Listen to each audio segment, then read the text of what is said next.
కేంద్ర ప్రభుత్వం కాంగ్రెస్ పాలిట రాష్ట్రాలపై కక్ష సాధింపు చర్యలకు పాల్పడుతోందని బడ్జెట్ కేటాయింపుల్లో తెలంగాణకు ఏమీ ఇవ్వలేదని రామగుండం ఎమ్మెల్యే రాజ్ ఠాగూర్ ఆగ్రహం వ్యక్తం చేశారు. పెద్దపల్లి జిల్లా గోదావరిఖని చౌరస్తాలో నల్ల బ్యాడ్జీలు ధరించి కాంగ్రెస్ శ్రేణులతో కలిసి ఆయన నిరసనకు దిగారు. కేంద్రంలోనే బీజేపీ సర్కార్ పేదల బడ్జెట్ అంటూ మాటల గారడి ప్రదర్శించిందని విమర్శించారు. తెలంగాణకు విభజన హామీల ఊసే లేదని, నిర్మలా సీతారామన్ బడ్జెట్ నిధుల కేటాయింపుల్లో గాడిద గుడ్డు ఇచ్చిందన్నారు. తెలంగాణ ప్రజలు నమ్మి 8 పార్లమెంటు స్థానాలు బీజేపీకి ఇచ్చారని, ఆయన బడ్జెట్ కేటాయింపుల్లో తెలంగాణకు ప్రాధాన్యత చూపించలేకపోయారన్నారు రాజ్ ఠాగూర్.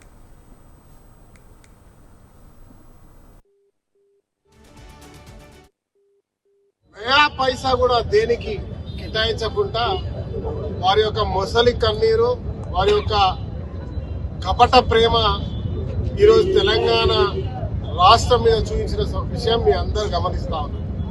ఎంత దుర్మార్గమైన చర్య అంటే గత 10 సంవత్సరాలు ఇదే రకమైనటువంటి పరిస్థితి నెలకొంది.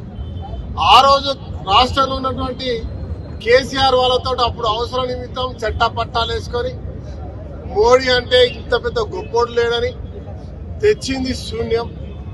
వారి యొక్క సొంత అవినీతిని కాపాడుకోవడానికి వారు చేసిన ప్రయత్నం 10 సంవత్సరాలు సరిపోయింది. ఈ సారైన ప్రభుత్వం, కేంద్ర ప్రభుత్వం వివక్షను విడనాడి రాష్ట్రానికి నిధులు ఇస్తుందని చెప్పి భావిస్తే ఇలా మొండి